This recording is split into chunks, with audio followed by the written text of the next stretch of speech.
What's up, hockey fans? Welcome to another episode of Snipe Celly. My name is Dan Bradley. Alongside me tonight, Joel Fernino. Joel, how you doing, buddy? Dan, I am doing very good. Do you know why? Because you weren't the one of us who just finished work 2 minutes ago.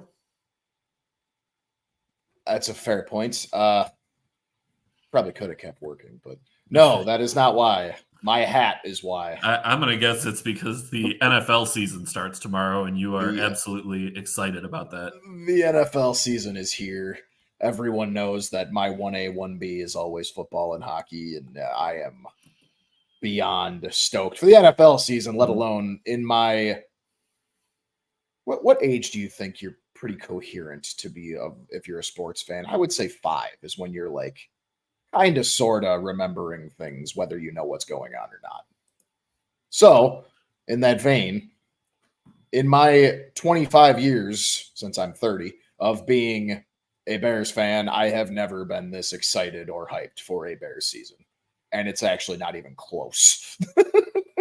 I will say, when the Bears drafted Mitch Trubisky and traded up to get Mitch Trubisky, I said, I don't like it. This guy scares me. I think he's a bust. When they drafted Justin Fields, I said, I don't like this guy. I think he's a bust. We agreed on the first Caleb one. Williams, We disagreed on that I feel like this guy has got something here. I don't know if he's going to be franchise savior, but I will say I do feel a lot better about him coming in than I did about Trubisky or Fields. Yes, same. That's a big part of it. The funny thing is it's a pretty low bar to be a franchise saver for the Bears as a quarterback. So all he has to do is he could have one season for throwing over 4,000 yards, regardless of how that season goes, and he's already the best QB we've ever had. Because we've never had a QB throw for 4,000 yards in our 100 plus years as a franchise. It's wild to me that even Jay Cutler didn't get to that mark. Nope. Because like you look at, because that was 3,600 something, I think, or 3,800, I believe it was, something like that. Well, that would so have it's been like close, but not close. That was 2010, I believe. Alshon Jeffrey, Brandon Marshall, Greg Olsen era. Yes. He had all those guys to throw to. Plus Matt Forte, who was catching passes out of the backfield. Yeah, it was the season where, that receiving core was insane. And it was the season before, we had the bright idea to trade Greg Olsen in his prime. Yeah. But anyway, that's the past. I am ecstatic. I'm with you. And actually, to just really quick, you mentioned the whole Trubisky Fields thing. Like, my whole thing is, I'm not sitting here saying we're going to the Super Bowl this year, because we're not. My floor for them is 9 wins. That's 2 more than last year with a bad quarterback, a pretty decently bad O-line, and not even close to the weapons that we have this year. Decent defense, but a defense that got a little better this year. So that's my floor. 2 extra wins. Not necessarily super hard.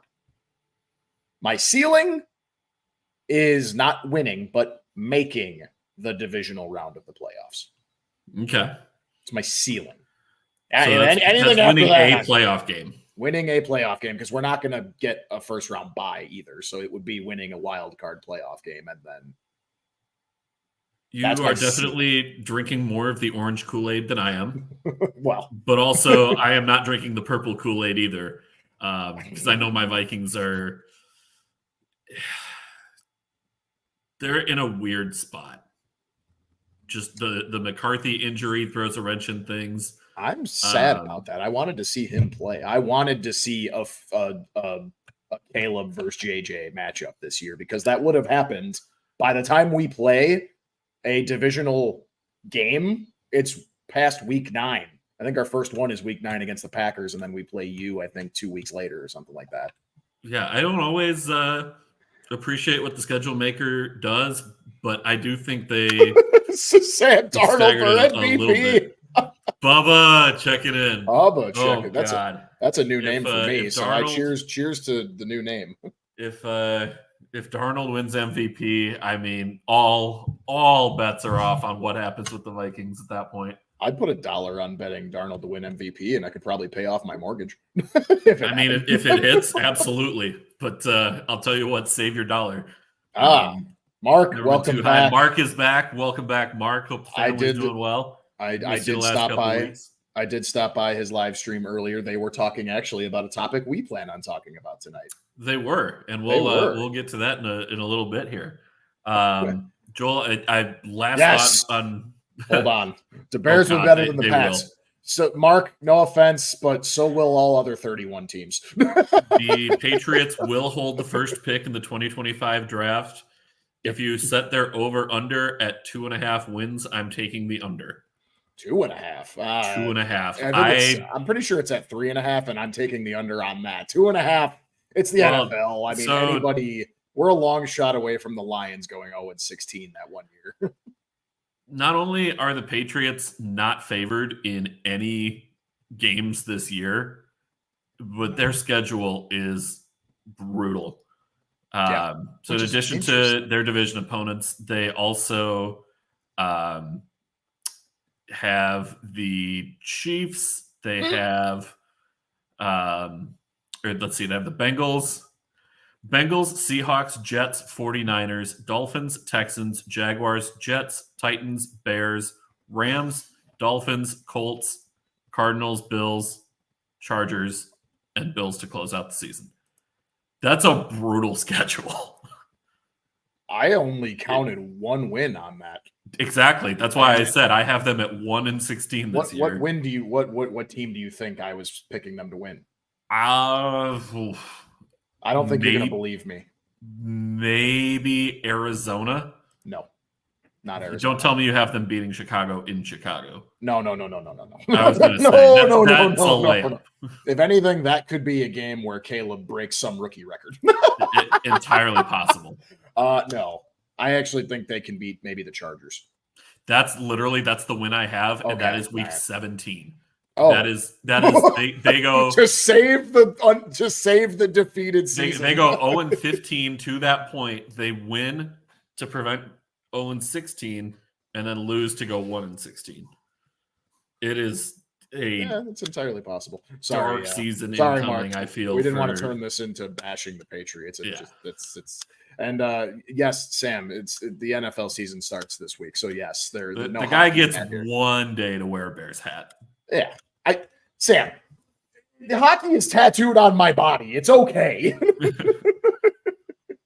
Is that a Bradley hockey shirt by any chance, or is it just Bradley? It's just Bradley. The Bradley hockey shirt is in the wash because I worked out in it like a week ago. Acceptable. Who's your Super Bowl pick? Last question there. That's what you were trying to add. You know what? Mm-hmm. I don't care if it's chalk or cliche because it's not chalk, but it's cliche. I think we get our first three-peat.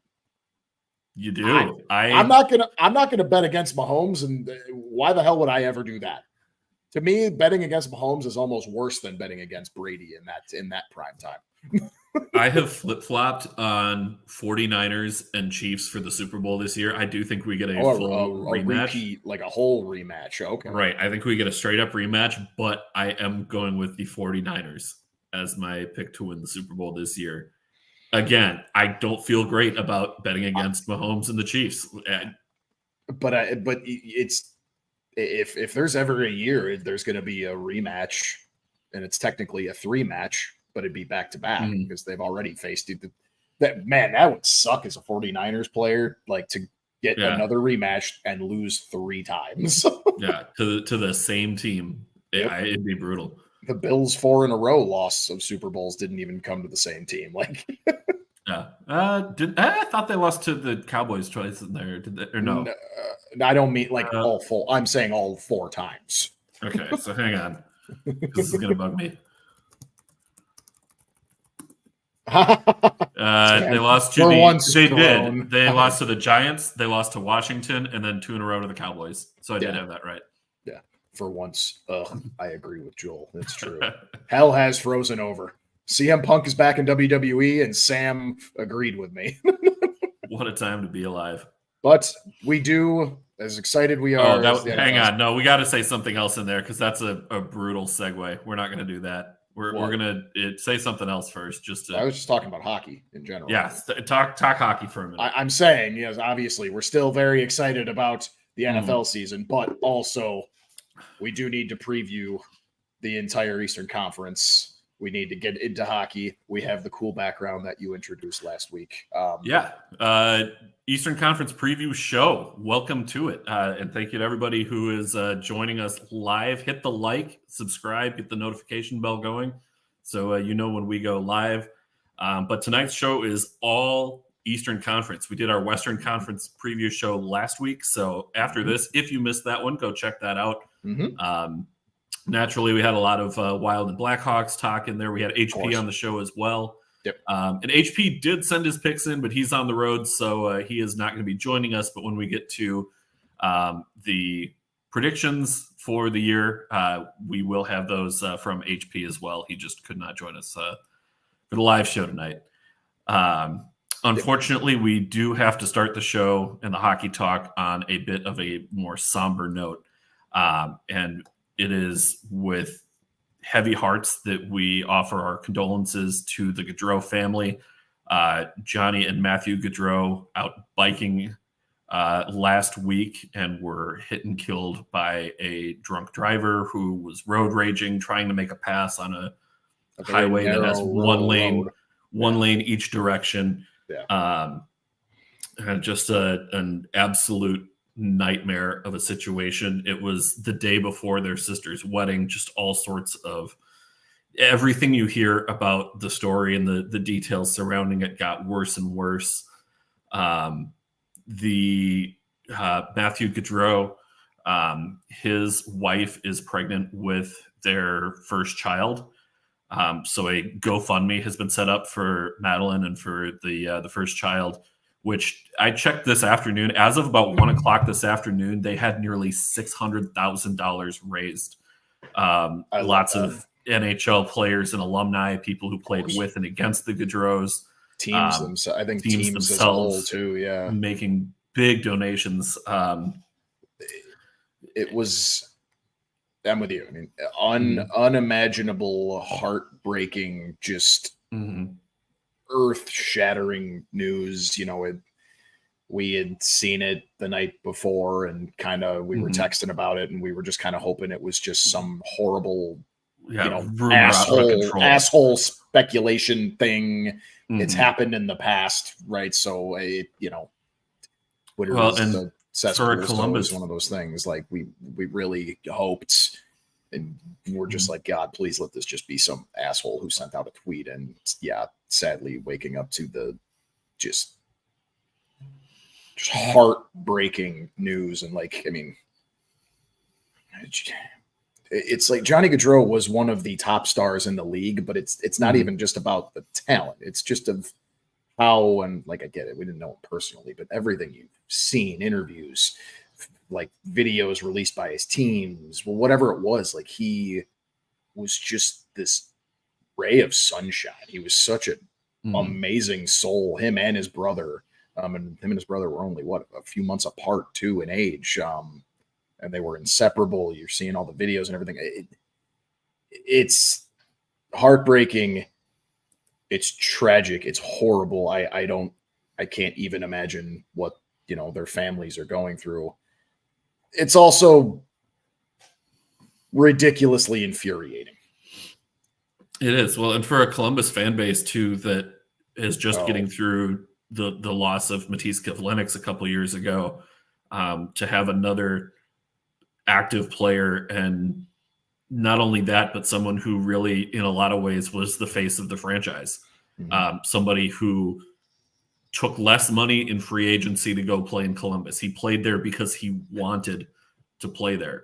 Was very involved in the community, did a lot of work with Ohio mental health. That was a cause that was really important to him, and he was very actively involved with that.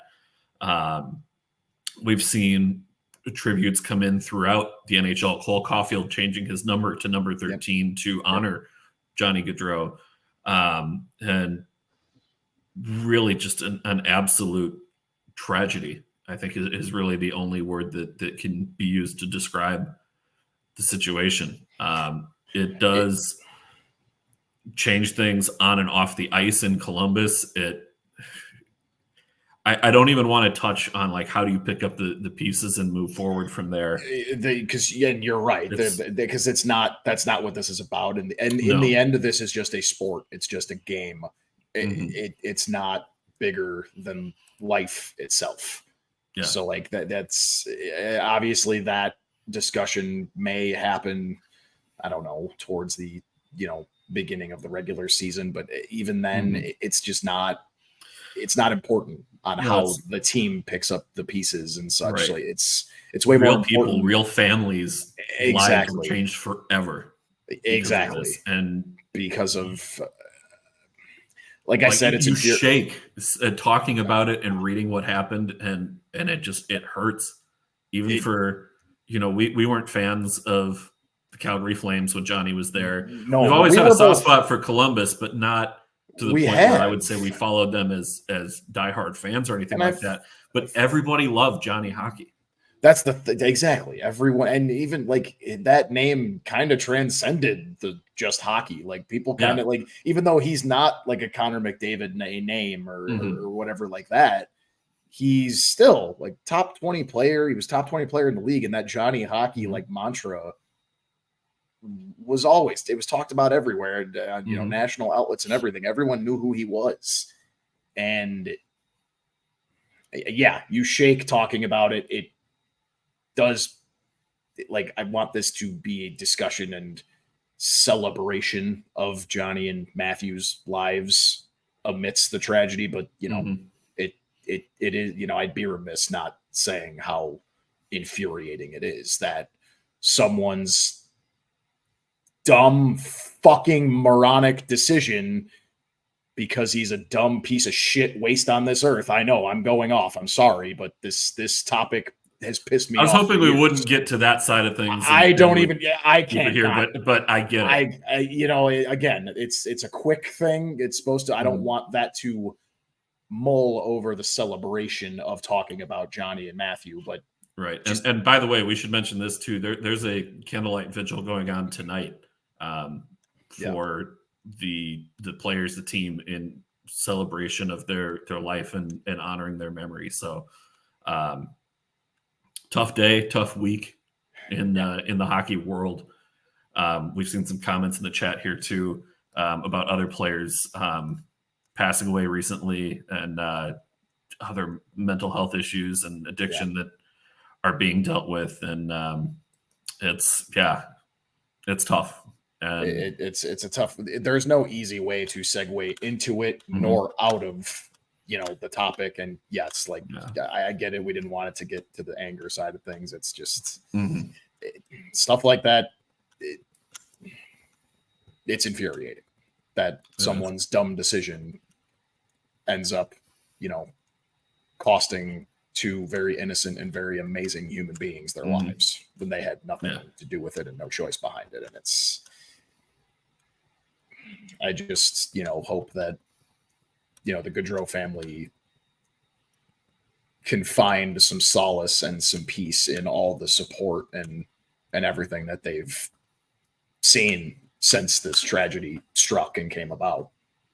And I do have to mention, since we got it, a way to segue out of it is you were talking about like how we knew how important he was in Columbus. One of my favorite videos that circulated, I remember when it happened live, but one of my favorite videos that really started recirculating after this was Johnny and his reaction to the cannon. And how he never got used to it. Nobody ever does. No, and it was a pregame warm-up. It wasn't even a goal. It was the pregame warm-up, and he's just skating, and you hear the pop, and you just, oh God. There was a video where he is on the bench, and somebody else scores a goal, and him just laughing and chuckling at how the goal was scored, and like just the appreciation for the talent of his teammates. He had just an infectious personality, man. He really absolutely did. Like, he was such a good ambassador to the game. And like I said, there's no easy way to segue from this. It was obvious this was going to headline our hockey talk, but him and his brother just will be sorely missed. And that's the understatement of the month. Yeah. Moving into our preview here and more upbeat hockey talk. Yep. We're gonna focus on that now. I calmed down from the earlier rant, so we're good to go. I'm gonna shake up the order here a little bit too, just to kind of put a little different here. I'm being Joel, masked. we have been wondering for a long time when the Buffalo Sabres are going to end their playoff drought. I looked at our topics and I thought, is this the one that brings the most hope to a fan base? And I figured that's probably our best way to segue out of it. No, I agree. Is this the year that the Buffalo Sabres end their playoff drought? No. I'm sorry. No. And here's why. This is a peek into when we inevitably do our standing projections, right? And you look at that division. Sorry, I tried to add something. Wow, I said a sneak peek, not a full peek. Oh, if anybody was able to read any of that, that was too quick. Sound off in the comments if anybody read that and you get it all right, totally, completely. Don't rewind. Just don't rewind. Well, it's live. You can't. No, can you? I think you can. All right. Well, either way, if you get it completely right, I will personally Venmo you 50 cents. Okay. They have to be all three of our picks. It was me, Dan, and HP. So what happened was I was trying to load in I loaded them in earlier today, but they weren't showing up in our StreamYard queue at the bottom. So I wanted to try and get that ready to go. And I didn't realize it was going to immediately put that up on the screen. So I say no, which is funny because I was all in on them last year and they completely ripped my heart out on that one. Bubba, stick around. We're going to get to Bruins talk. We do have a Bruins topic that we need to cover here. And, and Mark's going to want to. Which was also covered on the Black and Gold podcast. Yes. They had a great show this afternoon to kick off the season, their new season of their show. Yeah. So I say no. And it's really because who are they going to beat out in the Atlantic for that spot, one of those wild card spots, right? They're in the Atlantic alone. They have to beat Toronto. So, some combination of at least one of Florida, Boston, Toronto, Tampa Bay, Detroit, an improved Montreal Canadiens squad. Ottawa is, spoiler alert, Ottawa's not making the playoffs this year. No, but that's my point. Like, you have to beat out Toronto with a new head coach. Tampa, who kind of in a way just traded Steven Stamkos for Jake Gensel. Yeah. I'd say you won that. Detroit, the Yzerplan, another year. And then, the defending Stanley Cup champion Florida Panthers. You have to beat out all of them. And, by the way, that still doesn't guarantee you the wild card spot in your own division, because then you have the Metro where you have to somehow get past, obviously Rangers, Devils, Carolina, like that. I don't think that's a pretty clear top three. I think that's a clear top three, but then you got to think about the Islanders. That's pretty much it. Yep. Obviously, I think Buffalo can get past. Capitals are still a threat as long as Ovechkin's playing. Penguins are still a threat as long as Crosby and Malkin are playing. They're in the hunt, even if you don't have them in in the playoffs. You still have them in the hunt. Those are teams that you still will have to beat to get there. And honestly, that's all I really need, at least in my reasoning, to say last year they completely underachieved. This year, based on your division alone, good luck. Unless they make some significant upgrades at the trade deadline or even before the regular season starts, I just don't see it. Or if Devin Levi, breaks out this year as a Vezina candidate, right? Like, I feel like that's a little Levi early. And Luukkonen. Right. That's a little early. I just don't see it. Maybe not yet. We're talking about this year specifically. I just no. I think they got to wait another year. I was so torn on this, and I thought if they get in, it's getting in as wild card 2. Yep. But Mark, for the exact reason that I said that they're out, Buffalo just doesn't have the goaltending. That's my point. I agree. And there are a couple other teams that I feel are really in the same boat where other pieces are there, but I don't trust the goaltending enough to get the job done. Right. I can see the framework coming together in Ottawa. They're still a little ways off. They did get a pretty substantial upgrade of their goaltending situation. They got Linus Ullmark in Ottawa. Yeah, in Ottawa. That's huge. That's a big start, but you need a lot more than that. You need more than that. He can carry a team. I don't think he can carry him that far, especially when Claude Giroux is still on the top line. Like Ottawa's not going to get there, but that is a big help. It's a piece. If the Sabres somehow got Ullmark back, which would be a crazy roundabout way of doing things. That's where he first took off. The team that drafted him. Yeah, that's about the only way I could see Buffalo getting there, and I just don't see it. Exactly. It's one of those things where, like, look, you showed your potential 2 seasons ago, which then led to everyone completely drinking the blue and gold Kool-Aid last year, and pretty much everybody ended up puking up said Kool-Aid last year. We ended up puking up. We puked that Kool-Aid up very quickly, and then that's why it's kind of this year where it's like, you know what, I'm not going to do the fool me. It's fool me once, shame on you. I'm not. You're going to let you fool me twice this year. Yeah. Now you ask me about the following season or the season after that, I have a different answer for you. 25, 26, I think they're in. I have it. Yeah, I think they're actually 1 year away. Yes.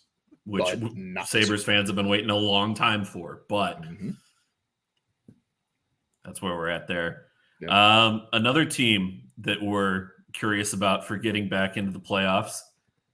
Do you still trust the Yzerplan? The Detroit Red Wings rebuild has been really in the works for a long time now, and it feels like we're right on the cusp of, does Detroit get back into the playoffs? Once again, re-upping with Patrick Kane, adding Vladimir Tarasenko in free agency, a couple other interesting moves along the way, but we're going to get to see some of those prospects that were drafted very highly. I think Simon Edvinsson is probably going to get second pairing minutes this year. I think that one's big. They have a few other young guns that they're really counting on. Obviously, of course, Seider in there as well, Moritz Seider. Is Lucas Raymond going to continue his trajectory and really? You said his name wrong. Lucas Ramo. Oh yeah. Oh, that's right. Shoot, I was like,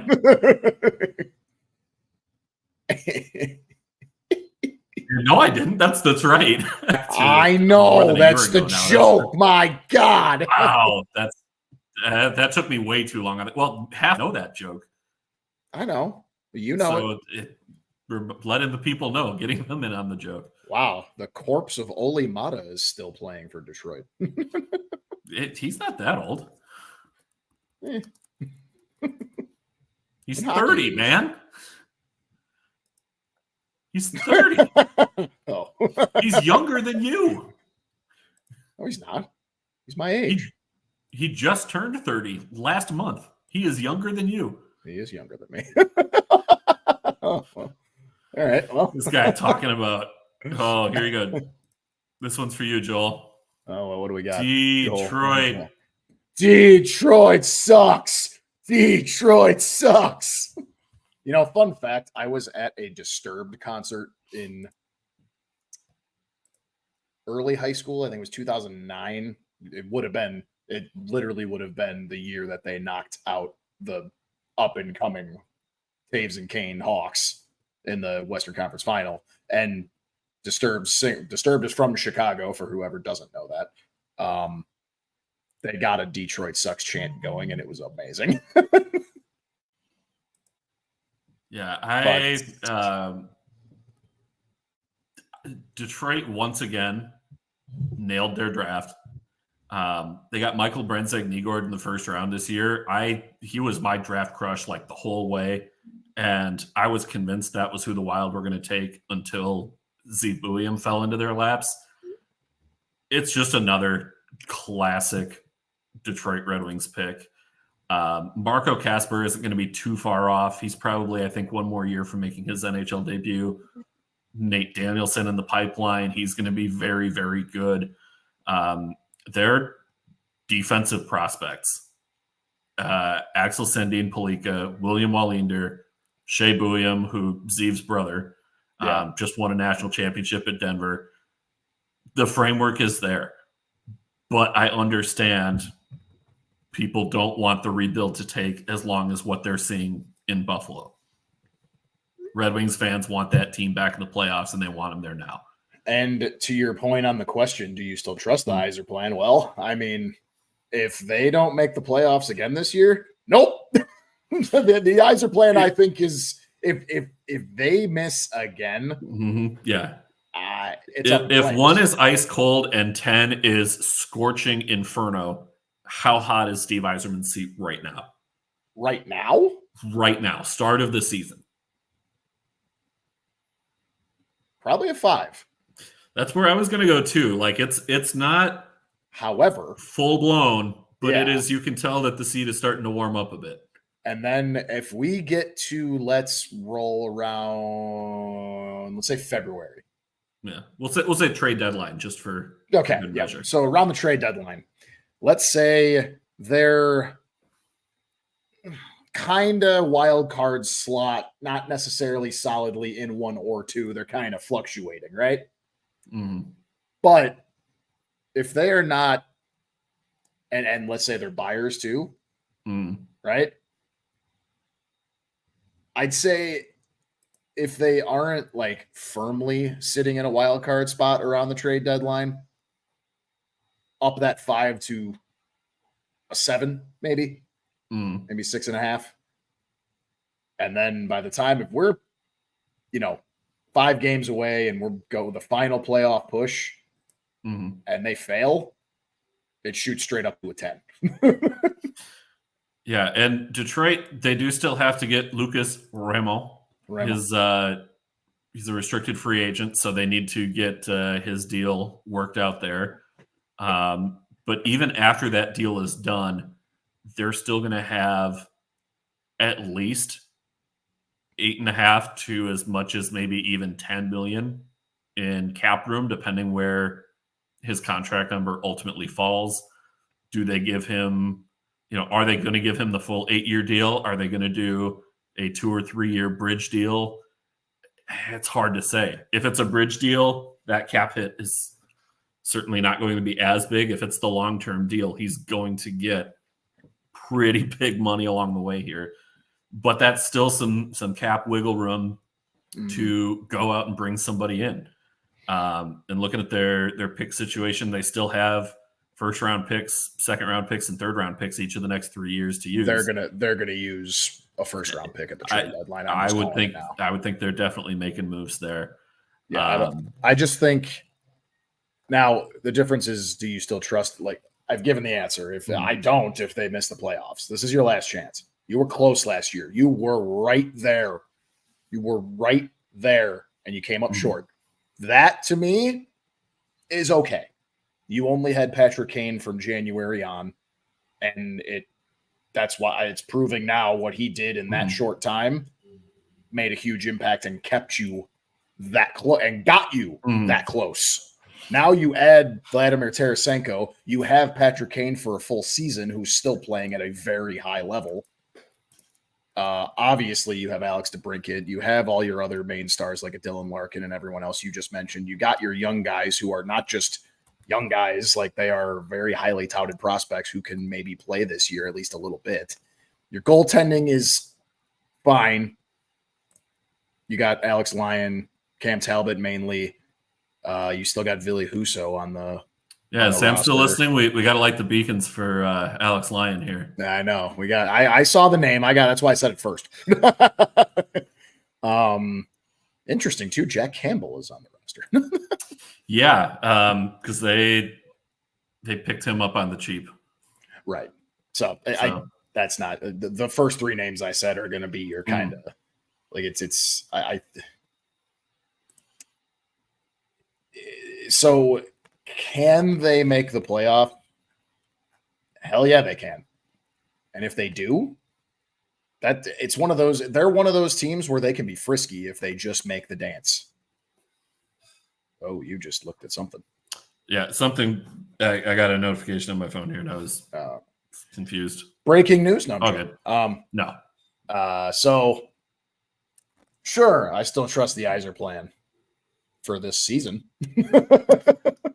I liked that Tarasenko signing. That was he loved playing with Kane in New York for that very short stint. Obviously, you still have the Kane to DeBrincat connection, like those three right there, and that's not even including their other stars they have rolling. Like that's Larkin, DeBrincat, Raymond. I said DeBrincat, but like that's yeah, and you have spearheading the Stanley Cup prowess of Kane and Tarasenko, like. That's why I'm saying if they can finally make that push and make the playoffs, they can be frisky. Do they win the cup? No, but they can be frisky.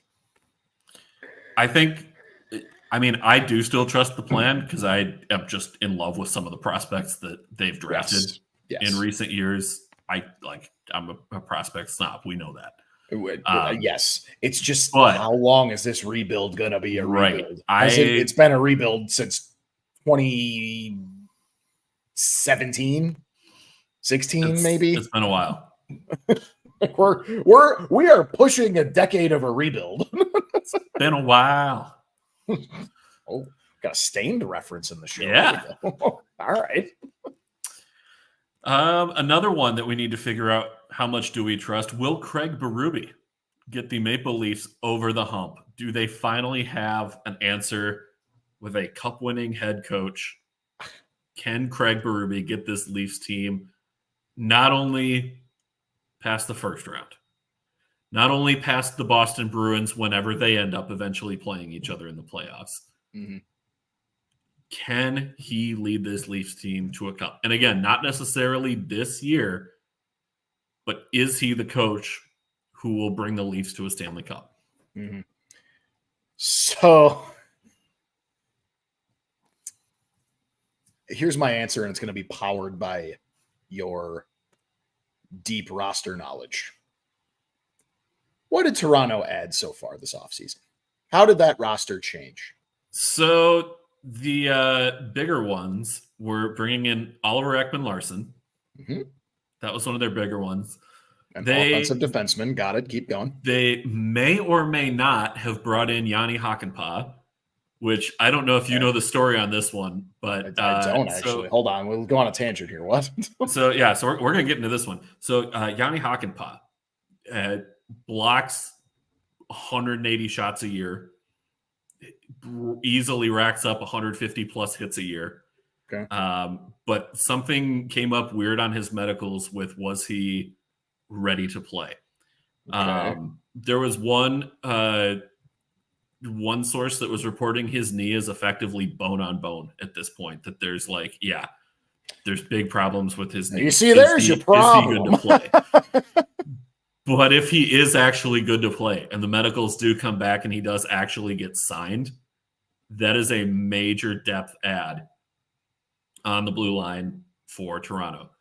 They also brought in Chris Tanev to shore things up a little bit defensively. Yep. Again, some big moves, some players who, to me, scream good fit for Berube's coaching style, the systems that he likes to run. And I do think eventually, while I don't think it will be this year, I do think he can get them over the hump and can get them to a Stanley Cup. And it's going to feel really weird. The fact that not only have the Leafs and not won a cup since 1967, they have at no point in their franchise history won 3 playoff rounds in the same year. It's been a long time coming. It's been a while. Yeah. So, exactly. Thank you for that. And I agree. Some solid ads, definitely. The medical's a little sus. Ekman Larson, I mean, Toronto signing an offensive defenseman? What? Who ever heard of such a thing? Who saw that coming? Remember when John Klingberg was going to be the answer in Toronto? Mm-hmm. Oh, he still is. If you ask some Maple Leafs fans, he still is. Is he even still there? I thought he was free agent. I thought he was. He is an unrestricted free agent. Okay. Yeah, well, he's 32, so he's not going to be a restricted free agent. But so, and the Tanev signing, I actually do kind of like that signing. I'm not gonna lie to you. However, even with Craig Berube, that's a big name, man. It's a damn good coach. He got the Blues a Stanley Cup. No. I'm sorry. No. You're still on the Leafs gonna Leaf side of things? Yeah. My whole point with the whole roster thing is, couple solid names to mention there. Nothing jumps off the page.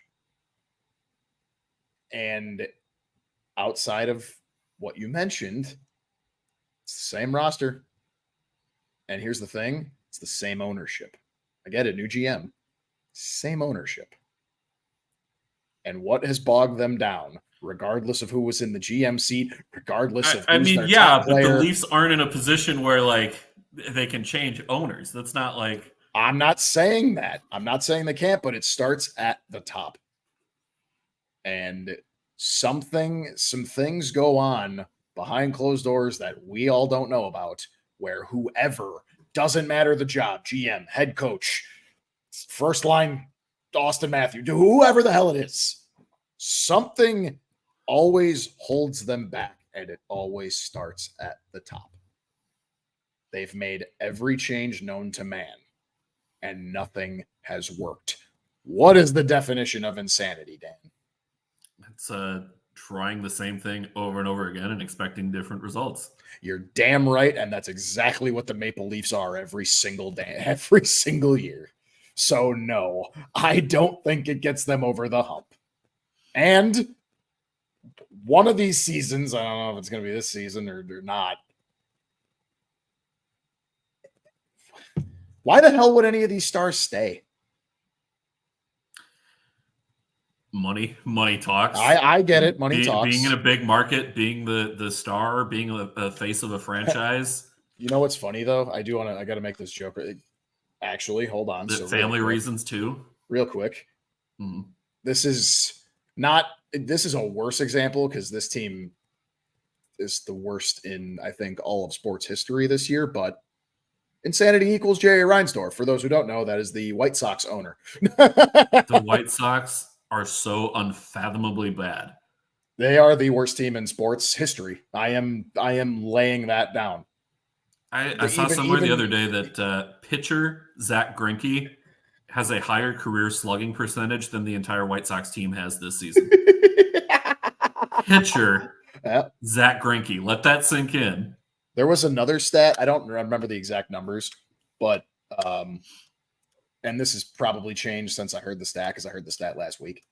But it's Juan Soto and Aaron Judge combined have, I think it's like 113 or 14 or 15 home runs on the season between the two of them.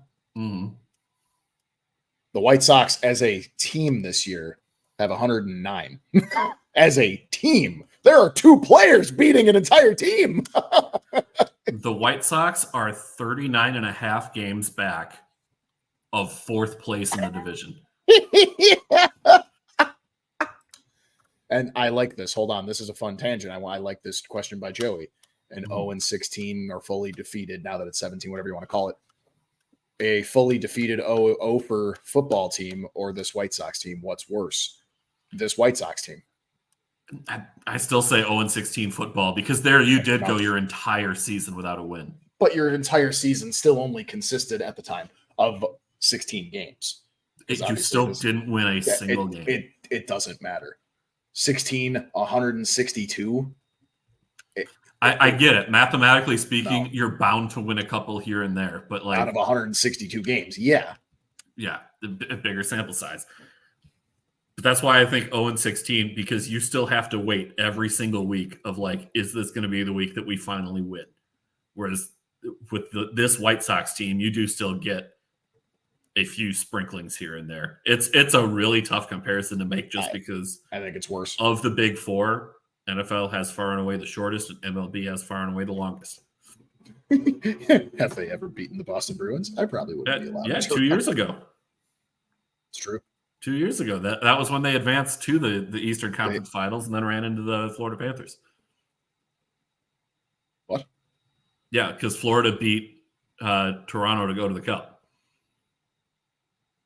Toronto didn't make it past the second round, Dan. They did that year. No, they didn't. It was they lost in the second round. They haven't gone to 2 years. They have not gone to the conference final since. Hang on here. Yeah, they lost in the second round.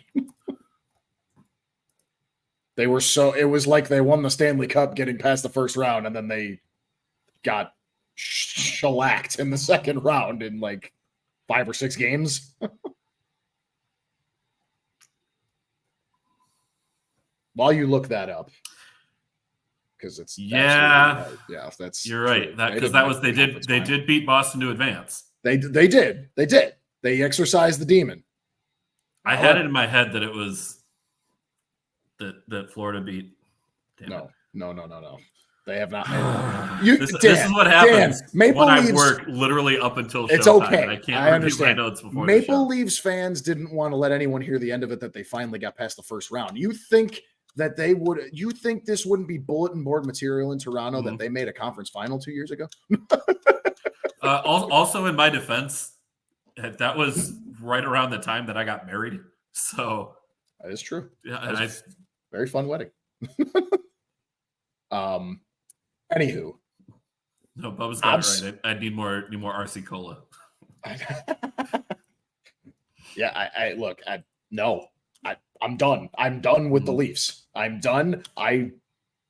Literally, the 2 years ago when they finally exercised the demon, we both actually no. Did we both say they would? I said they would. I said they finally would do it, and it happened. I think you did too. I think so. Last year, I think that was the difference. You said they're going to do it again, and I said I don't know about this year, and that happened. This year, I'm sticking to that. No. They're no. Can they make it past the first round? Sure, of course. Is that the hump, or is the second round the hump now? Since they made it to that 2 years ago. I would say at this point, what is the hump? Define the hump. I would say. I hope me saying the hump gets sound bites all over. What is the hump? What is the hump? Define the hump. I'm going to say, at this point, I think it's got to be getting to the Eastern Conference Finals. I think that's got to be the starting point because you had that taste. So I guess I should have asked that question sooner. In that sense, yes, but Cup, no. In that sense, I can be persuaded. I can be convinced of it. Sure. Winning a cup. If you were defining the hump as the cup, no, absolutely not. Although Joey disagrees, yes, Berube gets him over the hump because he is a Wolves legend. He was an animal with the Wolves coaching staff. He actually, where was it? He scared him when he interned there or when he worked there. We have made Mark and Bubba wait long enough. We have, and Bruins fans are also just in waiting in general on the Jeremy Swayman re-signing. Joel, a scale of 1, not concerned at all, to 10, full-blown panic. How worried are you that Jeremy Swayman has not yet re-signed? 2 or 3. Yeah, I'm at about a 2. And I was already that way before I tuned into Black and Gold podcast earlier. Before I tuned into that, I still wasn't that worried. I might have been at a 3 or a 4. They brought me down to the 2 or the 3. Because, see, exactly, Mark chiming right in, 1. Yeah. I totally agreed with Mark and everyone else on the podcast that, for one, I wasn't worried anyway. Like, this stuff happens. Also, Linus Ullmark is gone. Like, the Bruins ownership isn't going to be stupid and let their only. They were blessed to have 2 all-star caliber goalies backing up each other. They finally got a deal done to trade the one. It just was going to be dependent on, okay, who are they trading? That was the topic last year. We have that answer. It's done. Swayman is the guy moving forward, and he will be the guy moving forward. They are going to re-sign him. Yeah, I think the issue right now is they will need to get him signed before training camp starts. If you get to the point where training camp is underway, goalies need to be in rhythm. They need to be seeing pucks constantly, and missing out on that really puts you behind the 8 ball. No, totally. I agree. Can Joonas Korpisalo kind of tread water for them until Swayman is fully ready to go? Probably. Yeah, sure. Can Brandon Bussey impress in camp and push for? I mean, he's probably not going to push Korpisalo down to the minors, but if he plays well and has a strong showing at Providence, I mean, Korpisalo becomes a trade candidate. Bussey gets called up down the stretch. That's an option in there too. But I'm also not worried that Swayman hasn't re-signed yet. Also, like, somebody brought up the idea of, he's a restricted free agent. Why has nobody tried to offer sheet him? Because the teams that are in a position to offer sheet him by having 1, the cap room, and 2, the draft picks, aren't teams that are in a position to be moving away those picks.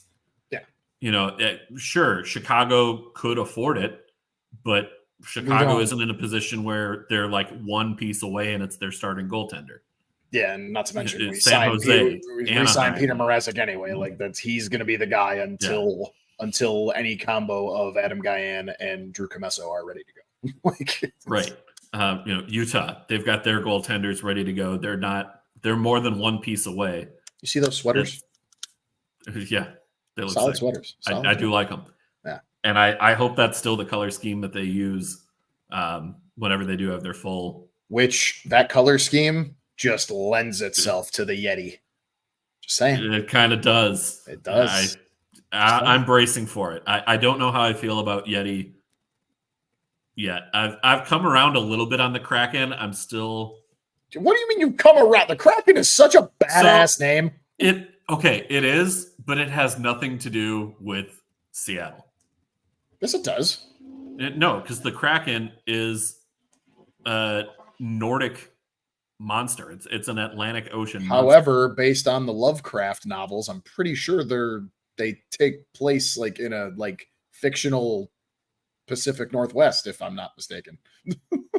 I'd need to dig into that, but I know that the mythology. I might be wrong. I don't know. Somebody can fact check me on that, but I think that's how it is. Mythology starts further east, my guy. Yeah, I get it. All right, but still. But as soon as they dropped their color scheme and what their logo was actually going to be, I was like, okay, I can come around and get behind this. Utah, I'm hoping they go the same way here. Swayman will get a deal done. I'm not worried. I'm going to make a bold prediction that we even get it done this week. I think by Friday at 5 p.m. Eastern, I think by then we'll have a deal done. I'm still not going to panic if it pushes into the weekend. If we get to, say, September 20th and things haven't moved forward, then I start to get a little nervous. Because, again, at that point, you're talking about missing preseason games. But I get it, but I do think we get something done. Ooh, here's a deal. Because we are at Wednesday. But Bubba wants I'm going to say by Monday morning. I'll push it back and say by Monday morning. Some RC Cola to get Jeremy signed. Yep. I like it. But no, I ain't worried. They're going to get it done. It's just, I think the narrative, and this is one of the points that, was on Black and Gold that got me, like, the narrative that comes out of some of the media, it's all just such crazy, fear speculation. Like, oh man, he's still not signed. Like, what the hell are the Bruins brass doing? Like, how can they screw this up? No, these things take time.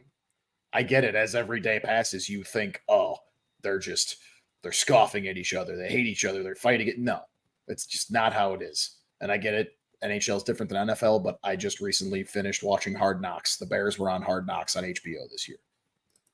Everyone, the big topic going into the offseason and Hard Knocks is like, man, what are they going to do about re-signing DJ Moore? Like, are they like close? Are they like fighting on things? Like, what's going on? Sure enough, episode 2, they have the fun little like, hey, go grab DJ. We're gonna re-sign him right now. Go get him from the practice field. Don't tell anybody though. And it turned into this fun thing. Like, the stuff takes some time. You got to hash some things out there. Literal legal binding contracts that are involved. A bunch of people need to review them. Something's probably already ready to go, and I'm not in disagreement with you that it could happen this week. I was going to say next week, but I'll take the bold this week too. No, I still think, because I thought we were on Tuesday, and I keep forgetting that today is Wednesday. I think it's not a bold. Yeah. It's not a hot take. It's a bold take. It's not a hot take. I think we get something done certainly by Monday. I think we have something done, maybe even by Friday. I would say by next Friday. That's me being very, lengthy about it. Next Friday. Let's get into the Metro Division standings predictions here, because we've talked a lot about the Atlantic on the show so far. Let's put up our Metro predictions here. Nobody guessed it right, so I'm not Venmoing. Well, it was also the Atlantic was the one that flashed up there. But yep, your time to predict is closed. Yep. Joel, you and HP are both bullish on the Rangers. I went with the Devils as winning the Metro this year. But we pretty much were all in agreement that your top 3 in any order is Devils, Hurricanes, Rangers. Absolutely. There's a pretty clear, those are your 3. Islanders, kind of that middle team.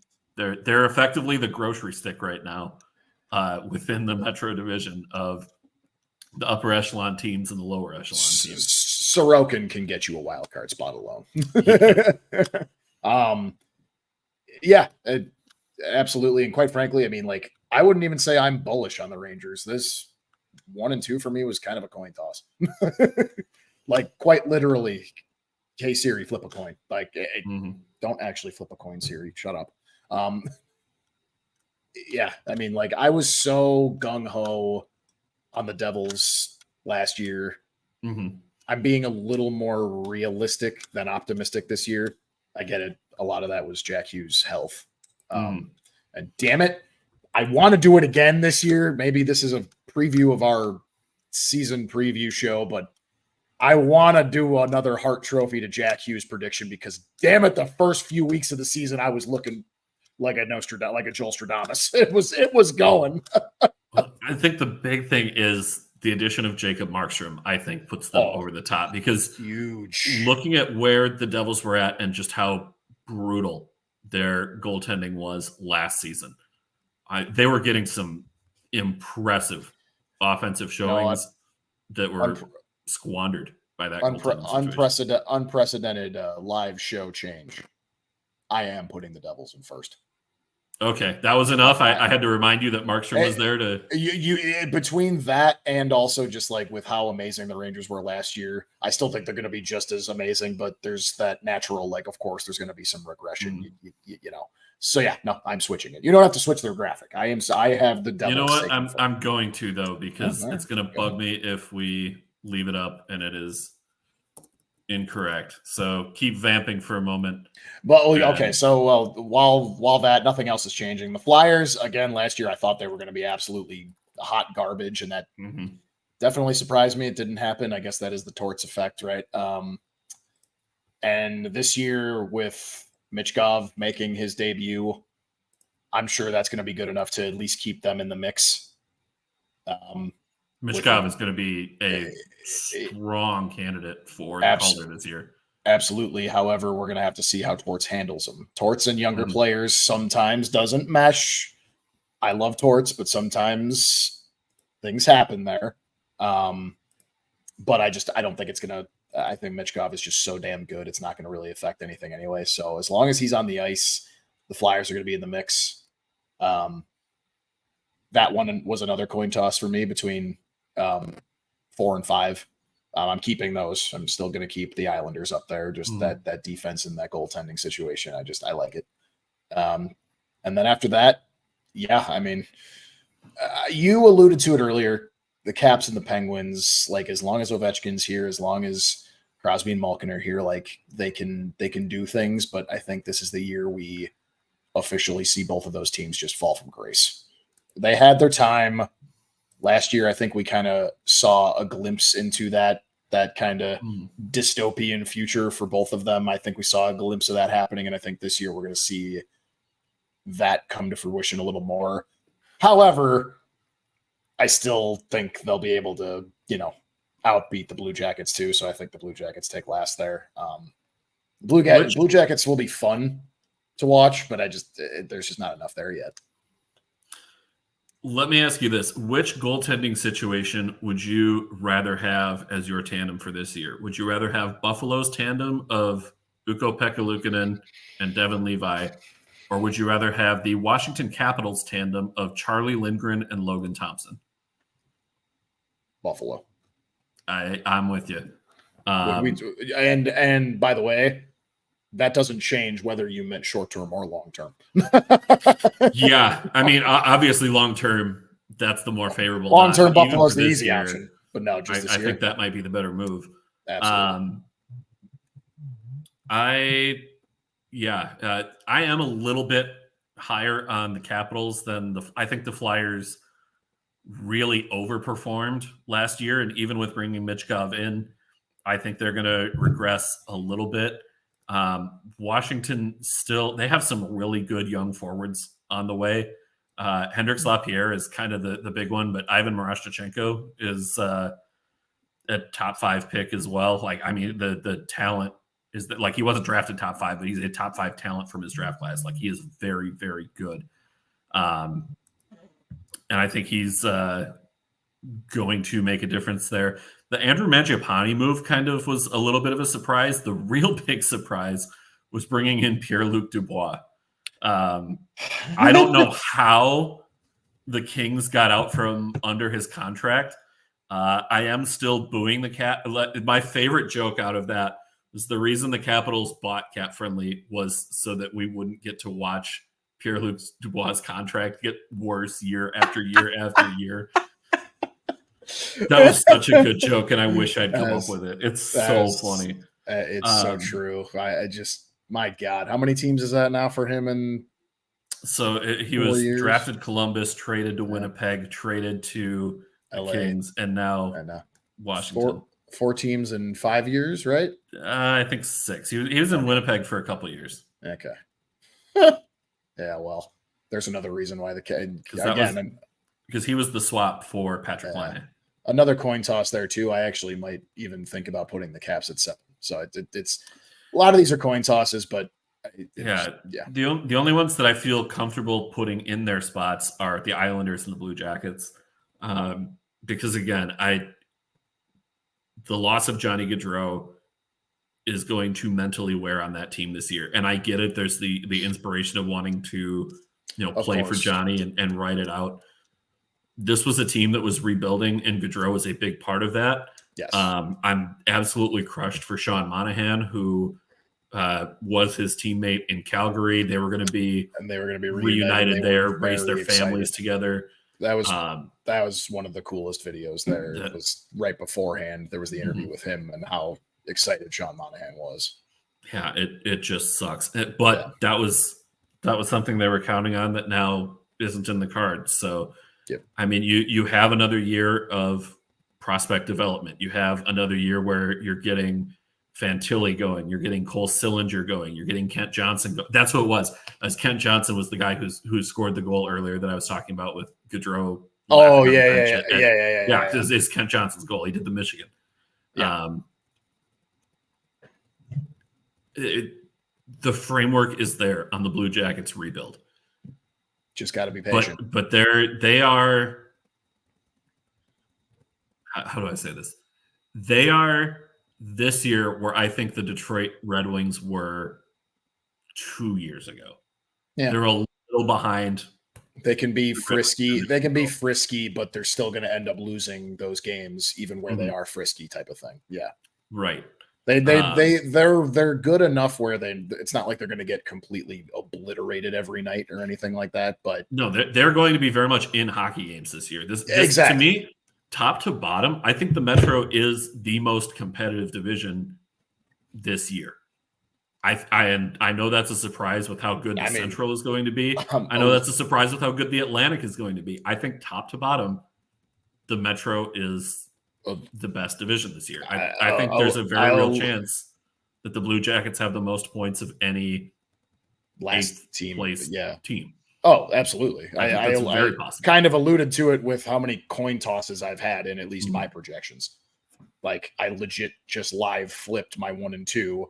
And quite frankly, I could absolutely flip my 4 and 5. I could flip my 6 and 7. Like that's how the parity is there. So yeah, I didn't even realize that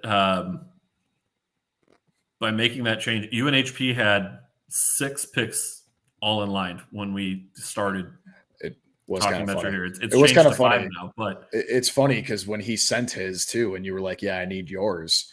I looked at him. I was like, all right, I'm going to copy and paste so I can have the format to text it to you. And I'm looking at it and I'm like, huh, actually, I may not need to. Yeah. I might not need to change anything. Obviously, I did. But all right, let me call up our Atlantic. For Mark and Bubba, here you get to see where we put your Bruins.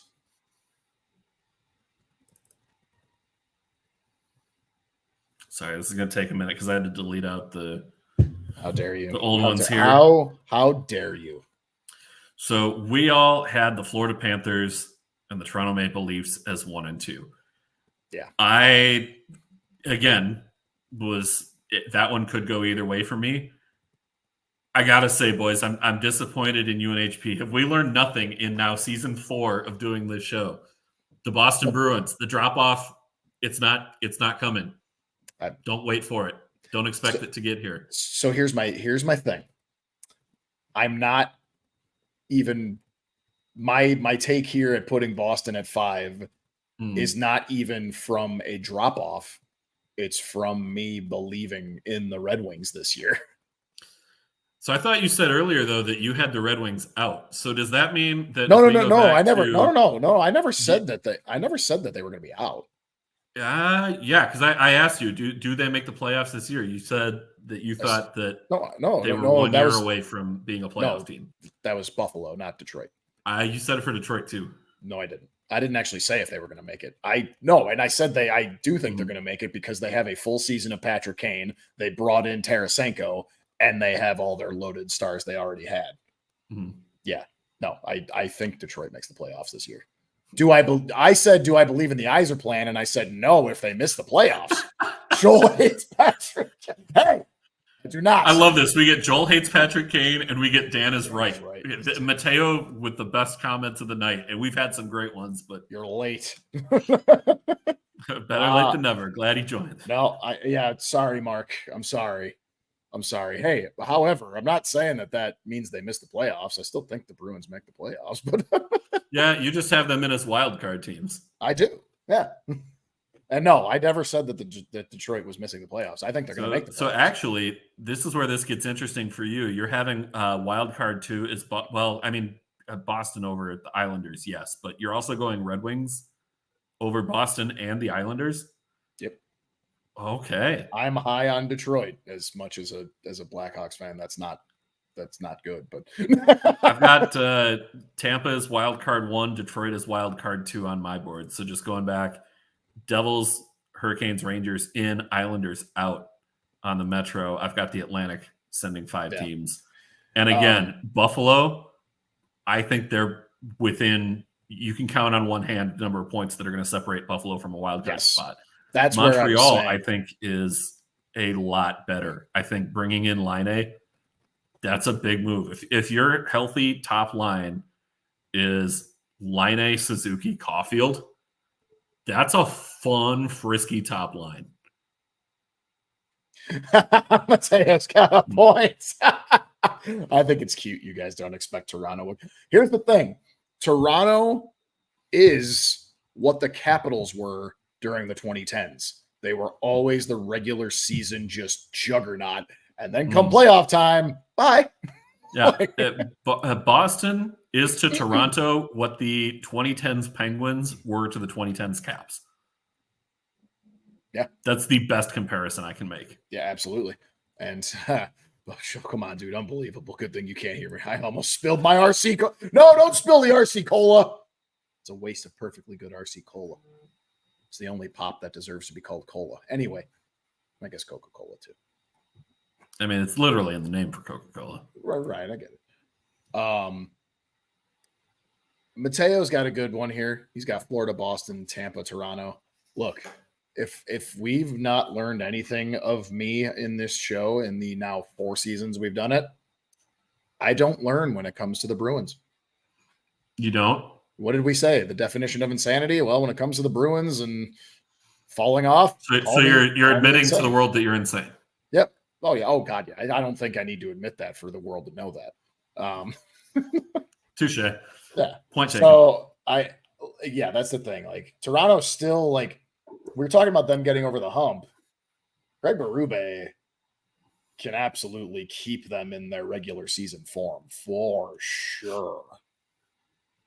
But then it's just over come playoff time, right? Yeah, I don't know. Again, kind of a coin toss with the Senators and Canadiens. I don't disagree with you on the Canadiens getting better. Again, they will be one of the better 8 seeds in my projections. But I will also throw this out here that despite having Toronto as 2 and Boston as the 3, I do once again stand by Boston beating Toronto in the first round of the playoffs. Oh, yeah. And then Boston, Florida is probably the second round matchup based on what I've got here. I will never learn. Watched Boston set another regular season record this year. Okay. So based on what I have here, theoretically, we could have a first round of Florida, Tampa Bay, Toronto, Boston. Florida. It would be Detroit and New Jersey, and then Carolina and the Rangers. That's a fun first round of hockey. Let me get I always do this. I forget to change over the banner here. So that's it. Hey, look, I'm still saying the Bruins are making the playoffs. Hell, they'll win a playoff series. I'll go out on a limb and say that. So you're going to have them beating either Florida or New Jersey in the first round? Potentially. Because you've got them at wild card 2 right now. So for them to win, they would be taking down a division winner. Yeah. If you think they can beat a division winner in a 7-game series, but you have them at 5, I don't know, man. You confuse me. I know I do. My takes on the Bruins confuse everybody. Including yourself. Yes. Oh, goodness. Well, I think that's probably it for tonight. No trivia? We could do trivia. I haven't eaten dinner yet. Oh, yeah, you need to eat dinner. So there's salmon and okra waiting for me. Mateo, I love it. I got the Central being a 7-way knife fight. That excludes St. Louis. That's music to my ears.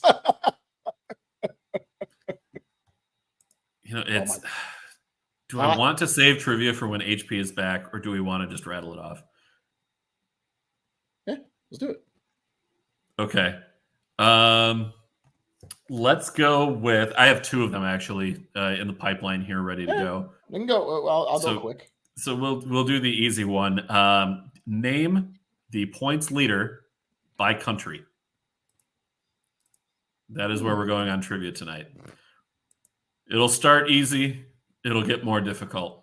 The points leader by country. Just unlimited countries. Like am I? So we're gonna start with Canada. Who is the all-time points leader among Canadian-born players? Oh, gee, let me guess. Is it Wayne Gretzky? It is Wayne Gretzky. Wow, you're 1 for 1. USA.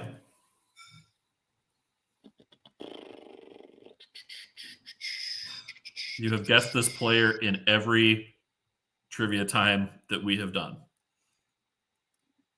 Mike Madonna? No. Oh. I have? Mm-hmm. Brett Hull? Yep. There you go. Yeah. Okay. Czech Republic.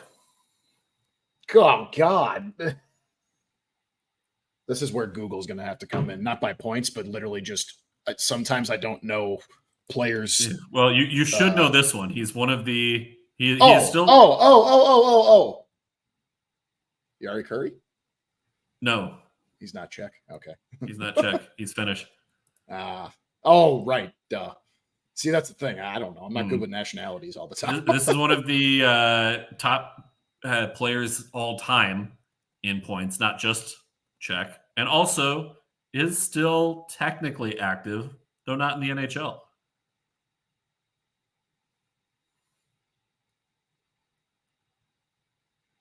The shirt that I am wearing alludes to his hairstyle. Is Yager Czech? Yager. Okay. I don't know. Russia. Did Ovechkin hit that? It is Ovechkin. He hit it. Yeah, I was like, I'm assuming he hit it by now. Slovakia. Oh, God. Oh, wait a minute. It's Marian Hossa. It is not Marian Hossa. But damn it. It is another player who had a very successful career with the Chicago Blackhawks.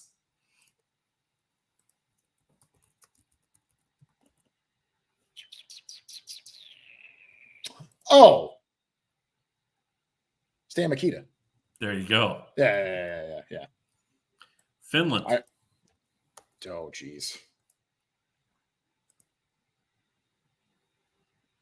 Finland only produces goaltenders, Dan. You know that.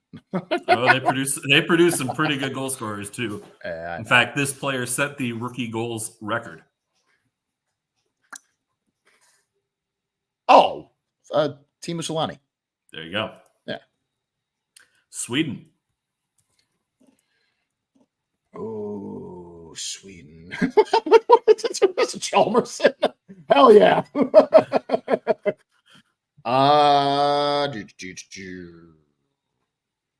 Mateo, I like the guess of Mikko for the Finns, but no. Mikko Rantanen, right? That's it for our show tonight, everybody. Just kidding. HP's not here, so I can't mute you. It doesn't work. You can. Mark, thanks for tuning in, my guy. You are right. 4 a.m. does come early. Get some sleep here, Mark. It does. Yeah, get some sleep. We're still on Sweden. Sweden. Leafs legend, and not an ironic Leafs legend like Joe Thornton is Leafs legend. Oh, man. There's a lot of Swedish players. All right. Mateo got it. Matt Sundin. Oh, Matt Sundin. Okay. Slovenia. Your hint for this one is that it is an active player in the NHL.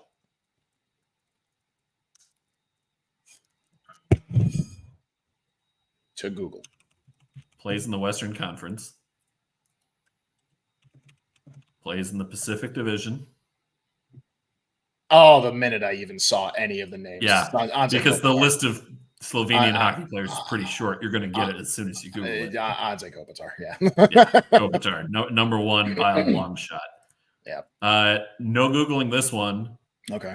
Germany. Yeah, that should be Leon Draisaitl now, right? It is Leon Draisaitl. Yeah. Come on. The $14 million man. The $14 million man. Stan Bowman. You didn't waste any time doing Stan Bowman things. We got two more here. Austria. Okay. This is a player that you have very much enjoyed through the years, though he is not a Blackhawk. Was never a Blackhawk.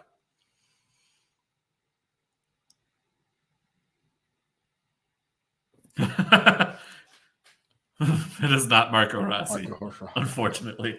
Maybe someday. Is he Austrian? Yeah. Oh, I didn't know that. Yeah. See, I'm not good with the. Worth noting though that I enjoyed him. This player, previously housed Marco Rossi when Rossi first came to Minnesota. Oh my God, it's on the tip of my tongue. Son of a bitch.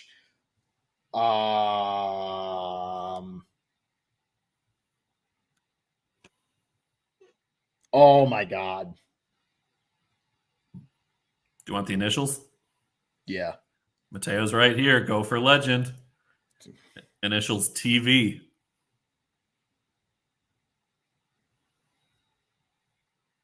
Mateo got it in the chat. Oh, Thomas Vanek. There you go. Thomas Yes, Vanek. yes. I didn't even look at the chat either. And finally, that's right. Switzerland. This player is also active. Is this one where if I Google it, it's going to just pop up right away?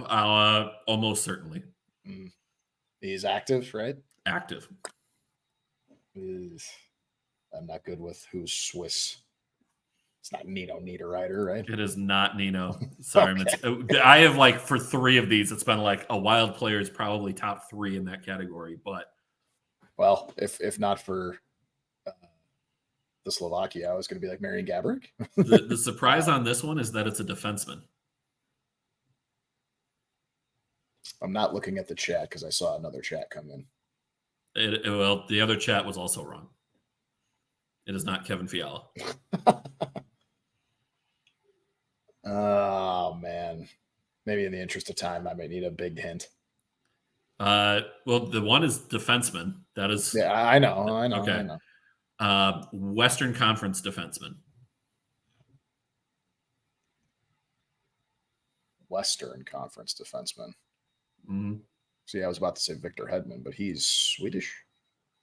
Hedman is Swedish, yes. Yeah, so see, I'm sorry. I do sometimes get that mixed up. Western Conference. Oh, Roman Josi. There you go. Okay. Closing out the night, Roman Josi. There we go. Nico Hischier. Yeah, okay. I did pretty good.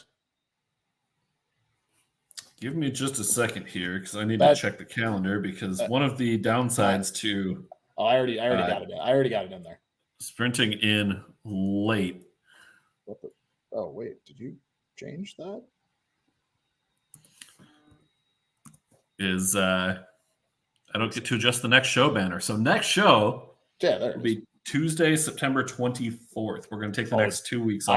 I had that was a typo. You had 14. I meant to put 24. Not a Tuesday. Yeah. The 24th. So I'm going to be out of town the next couple of weeks. So no show. We are going to have hence why we did these previews. Yeah, that's why we did these previews this early. Yep. So we're going to have a couple of weeks off. We'll do our awards and predictions show on the 24th. So that'll be 8 o'clock, 7 Central. Excuse me. Throat's getting dry here.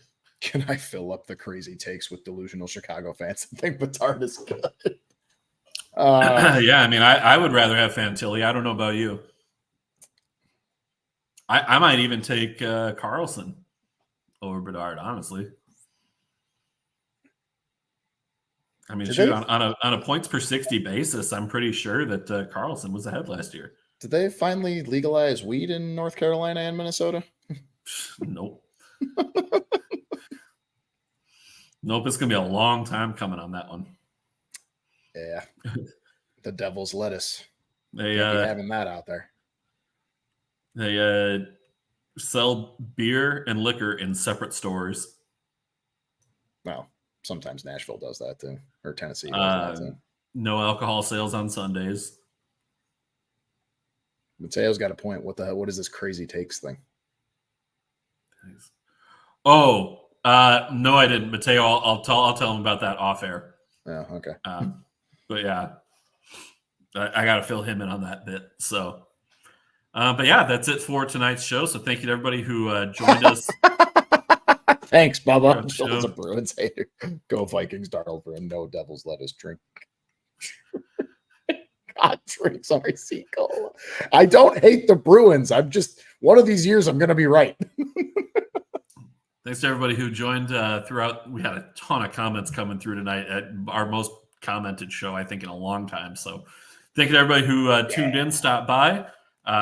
As a reminder, follow us on YouTube, Twitter, and Facebook. at Pod Snipe Celly and all of those locations. Oh, shoot. You know what I was going to do? One more thing here because I got to fade in our closing music here. Yeah, come on, man. I vibed to it so hard last week. Yeah, there it is. Good vibes. Good hockey. Good vibes only. That's how we do. He's Joel. I'm Dan. Enjoy the rest of your night, everybody.